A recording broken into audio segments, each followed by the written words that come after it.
Alors, bonjour. Et je m'appelle Antonio. Antonio, ex-pasteur auxiliaire de l'Église universelle, où j'ai servi pendant longtemps parce que je voulais rendre le service, je voulais rendre ma vie utile en faveur des autres. Aujourd'hui, je suis coach en développement personnel, coach de vie, parce que j'ai suivi une formation certifiée et plein d'autres formations j'ai suivies ici en France.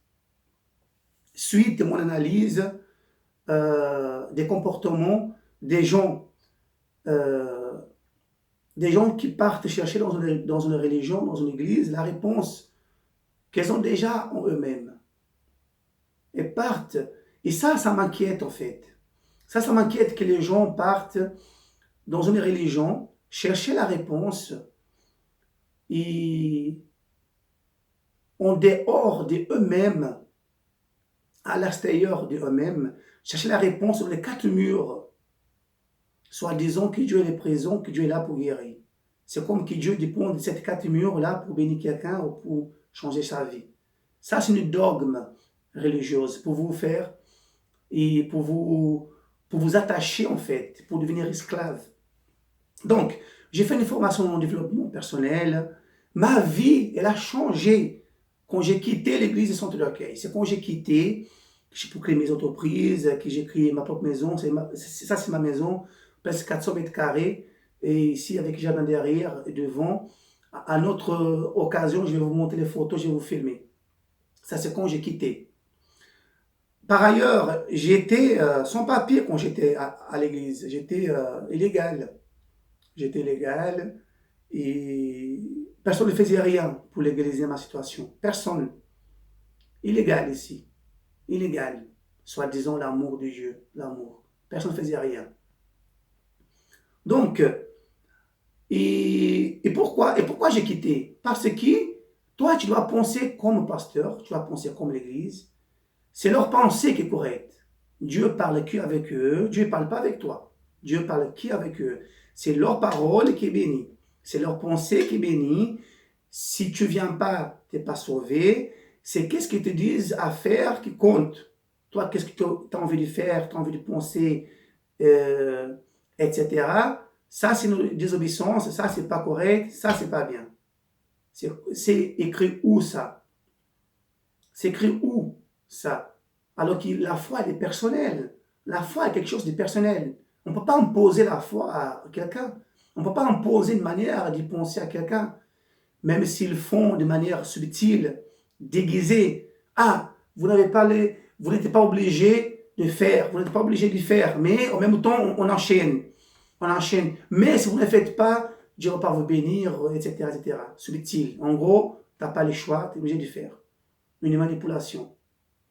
Donc moi, je ne suis pas en train de critiquer l'Église universelle. J'ai entendu ouvrir les yeux des gens pour leur dire que la réponse que vous partez chercher, les pasteurs, ils savent. Les pasteurs, ils savent. Les pasteurs, ils savent, les évêques, ils savent très bien de quoi je parle. Les gens, ils partent chercher la réponse dans une institution, dans quatre murs. La réponse qu'ils ont déjà à l'intérieur d'eux-mêmes. Il y a des gens qui disent, ah, la dîme, l'offrande, les écluses du ciel va ouvrir sur moi. J'ai déjà prêché ça à l'église aussi. J'ai jamais vu quelqu'un riche. Depuis que j'ai monté la dîme là, il sacrifie, jamais vu quelqu'un devenir riche à l'église. Toi-même là qui est là-bas, qui donne la dîme offrande, toi tu es riche. Soyez honnête.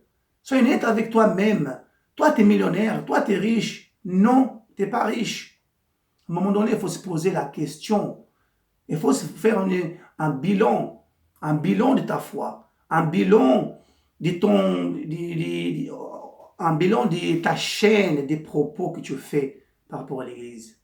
Je ne suis pas en train de parler contre l'Église, mais je suis en train de parler en faveur de mes proches. Je suis en train de parler en faveur de mes proches, de mes semblables, en faveur de ces gens-là qui sont en train de parler en faveur. Parce que moi, j'étais là-bas dedans. C'est quand j'ai quitté que ma vie a changé. C'est quand j'ai quitté que j'ai marié, 2 enfants. C'est quand je suis marié, quitté que j'ai créé mon entreprise, que j'ai eu mon papier. C'est quand j'ai quitté que je peux avoir mes papiers, ma maison, ma voiture. C'est quand j'ai quitté que je peux avancer dans la vie. Honnêtement, si vous voulez, je vous fais visiter ma maison, je vous fais visiter ma vie. Vous me laissez dans les commentaires. Quand vous voulez venir, je vais vous montrer. Je vais vous montrer ma vie de A à Z. Et vous-même, vous allez témoigner. Vous-même, vous allez voir. Mais vous savez pourquoi les gens ne quittent pas l'église? Il y a une seule réponse. La peur. C'est pas parce qu'ils aiment Dieu. Non. La peur. C'est la peur qui fait les gens rester attachés à l'église. La peur du diable. Pourquoi? Parce que le pasteur va te dire, si tu ne viens pas, diable est dehors, diable va te attacher, diable va t'empêcher, c'est la fin du monde, Jésus va revenir, regarde comment diable travaille dans le monde, cette année va être pire que l'année dernière, vous devez accrocher à Dieu. C'est une sorte de marketing, ça. Ça, c'est du marketing. C'est pour vous faire peur. C'est comme ils font dans les pubs par rapport aux médicaments. Cet médicament va vous guérir. C'est comme les politiques disent, par exemple, vote en moi, votez en nous, parce qu'en nous, vous aurez plus de travail. Si vous votez dans l'autre parti politique, il y aura plus de problèmes, plus de misère. Donc la religion fonctionne pareil. Elle te montre Dieu et diable. Politique, c'est pareil. D'ailleurs, c'est là que les politiciens ont copié la religion. Et vu que ça marche, les politiciens, entre Dieu et diable, la religion, c'est là que les politiques, ils ont copié cette stratégie du marketing. Il s'agissait toujours. Ils ont bien compris, les pasteurs, les religions, comment ça fonctionne. Parce que l'homme de nature, ils ont peur. L'homme a peur. L'homme veut savoir toujours qu'est-ce qu'il y a au-delà des collines. L'homme veut toujours savoir qu'est-ce qui est dans le ciel après. Qu'est-ce qu'il va chercher? Un guide spirituel pour l'expliquer. Mon ami, si vous dites que vous avez besoin d'un guide spirituel, c'est parce que vous ne savez pas qui vous êtes. Vous ne savez pas qui vous êtes. La preuve, c'est votre propre vie. Vous avez peur de quitter votre emploi parce que vous avez peur de rester en chômage. Vous avez peur de quitter votre propre religion, même si votre conscience morale. Votre conscience morale vous montre des choses dans l'église. Votre conscience morale vous dit, ça c'est pas normal, mais vous le faites quand même. Pourquoi vous le faites? La peur. Pourquoi vous le faites? Parce qu'il y a une autorité. Parce que en gros, vous allez dire à Dieu, moi j'ai fait ma part. C'est l'homme que vous avez envoyé qui m'a trompé. Non, Dieu n'a envoyé personne. C'est vous qui avez dit que c'est Dieu qui l'a envoyé. Est-ce que vous avez demandé à Dieu que c'est Dieu qui l'a envoyé? Vous avez jamais même posé cette question à Dieu, c'est Dieu qui l'a envoyé, parce que vous avez peur de réponse. Au fond, vous allez entendre une voix, non, c'est pas moi. Votre conscience morale vous dit, regarde, tant d'argent que je donne, tant de choses que j'ai fait, ma vie ne change pas. Votre conscience morale vous dit ça, mais pourquoi vous continuez? La peur. Mon ami, tant que vous ne délivrez pas de la peur, votre vie ne peut pas avancer. Moi, ma vie a changé quand j'ai quitté le centre d'accueil universel. Je suis entendu parler mal du centre d'accueil? Non. Non. Mais j'ai entendu éveiller la conscience. J'ai entendu dire qu'est-ce qui est juste. Donc, pourquoi ils ont tué Jésus? Pourquoi ils ont tué les apôtres? Parce qu'ils ont dit que Dieu n'habitait pas dans la maison faite par les mains des hommes. C'est écrit dans votre Bible. Dieu n'habitait pas dans une maison faite dans les mains, construite par les mains des hommes. Dieu il habite en vous. Vous n'avez pas besoin d'aller à l'église, à la religion pour aller chercher une réponse. Vous ne l'avez pas trouvé. Vous avez la preuve de ça. En plus, à l'église, on vous dit que vous êtes de poussière, vous n'êtes rien. C'est faux. Vous n'êtes pas de la poussière. Vous êtes un être spirituel. Vous êtes un être spirituel. Votre identité est spirituelle. Vous êtes un être divin. Vous êtes un être spirituel. Votre vraie identité, c'est spirituel. Là, qu'est-ce que vous voyez là, les carcasses, là, c'est une enveloppe. Une enveloppe où habite l'être divin. Un morceau de Dieu. Jésus a dit, vous êtes un Dieu. Waouh, blasphème. Jésus a dit ça. Et les scribes voulaient le tuer parce qu'il a dit qu'il est un Dieu. Les scribes ne voulaient pas tuer Jésus parce qu'il a fait des miracles. Non, parce qu'il dit qu'il est un Dieu. Alors vous êtes un morceau de Dieu. Là, le pasteur ne va jamais vous expliquer, jamais vous dire que vous êtes un morceau de Dieu, que vous pouvez vivre sans aller à l'église, que vous êtes autonome, que vous pouvez réaliser vos rêves sans pasteur, sans l'église. Pasteur ne peut jamais vous dire ça. Parce que les jours que le pasteur vous dit cette vérité, vous allez quitter l'église.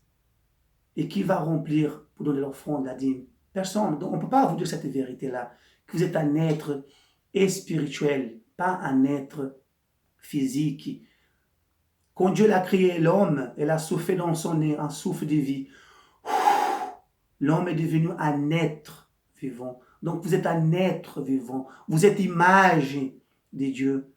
Vous êtes image de Dieu. Vous êtes un être spirituel. Votre essence, votre vraie nature, c'est Dieu. Votre vraie nature, c'est spirituel. Votre vraie nature, c'est la joie, c'est la paix, c'est la prospérité. Ça, c'est votre vraie nature. Mais dans votre pensée analytique, entendu, est déjà bien stocké dans votre cerveau peut-être. Ah, et Lucifer est expulsé parce que vous êtes comme Dieu. Dans votre pensée analytique. Pourquoi? Parce que pasteur vous a bien rempli la tête avec ces messages-là. Et c'est ça que vous gardez. Et c'est ça qui vous empêche d'y avancer. Vous allez voir. Vous allez voir. Vous passez des années à l'église éveillée. Vous-même, vous allez constater. Chaque année, c'est pareil. Et vous ne posez même pas la question. Qu'est-ce qui se passe? Est-ce que j'ai péché? Ah, c'est parce que j'ai raté les mercredis, les vendredis, dimanche. Il n'y a pas de chose qui va venir pour vous compléter. Et pasteur est là. Pasteur est là pour vous accuser encore plus.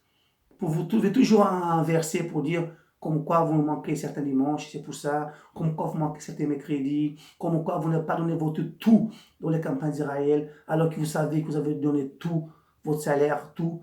Et là, vous culpabilisez encore. Ah, c'est parce que je n'ai pas donné ma robe rouge, mon costume noir. C'est à cause de ça, c'est ça qui manquait. Chaque fois, vous culpabilisez de plus en plus. Est-ce que Dieu veut que vous viviez dans la culpabilité?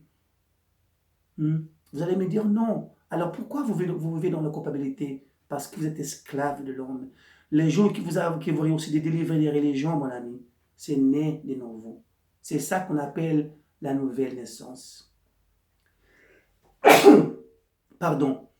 C'est ça qu'on appelle la nouvelle naissance. Nouvelle naissance, c'est quand vous pouvez marcher sans la religion, sans pasteur, quand vous marchez avec vos propres pieds. C'est ça qu'on appelle nouvelle naissance. Si vous êtes attaché dans une religion, à l'église, vous n'êtes pas né de nouveau. On vous trompe. La réponse, c'est votre vie, les résultats de votre vie. Donc, moi, c'est un éveil de conscience. Éveil de conscience. Éveil de conscience. Je vais rester là. C'est important que vous écoutez cette vidéo encore et encore. Partagez, commentez cette vidéo parce qu'on va éveiller la conscience désormais. Croyez-moi, vous allez avoir peur, peut-être, c'est normal, parce que dans votre conscience, dans votre cerveau, vous avez des messages bibliques, vous avez des messages du pasteur qui est bien stocké là. Et quand vous entendez un message comme celui-là, que je viens de vous dire, parler, délivrer ce message-là, dans votre pensée analytique, alors votre pensée analytique, elle va analyser avec votre propre vérité pour voir qu'est-ce que je dis, si c'est vrai ou pas. Bon, par exemple, qu'est-ce que je dis et qu'est-ce que vous avez gardé. Votre pensée analytique va voir si c'est vrai par rapport à ce que vous avez. Si ce n'est pas vrai, qu'est-ce que vous avez, votre pensée analytique va rejeter. Par exemple, quand je dis que vous êtes un morceau de Dieu, votre pensée va voir et comment il fonctionne. Ah, Dieu a expulsé Adam parce qu'il voulait être expulsé de Lucifer parce qu'il veut être comme Dieu. Donc, vous allez rejeter. Vous allez penser c'est un péché, vous allez rejeter. Mais c'est justement là que se trouve la victoire. C'est justement là que se trouve la délivrance, la nouvelle naissance. D'accord? Je vous souhaite une bonne journée. On va continuer à éveiller la conscience. Au revoir.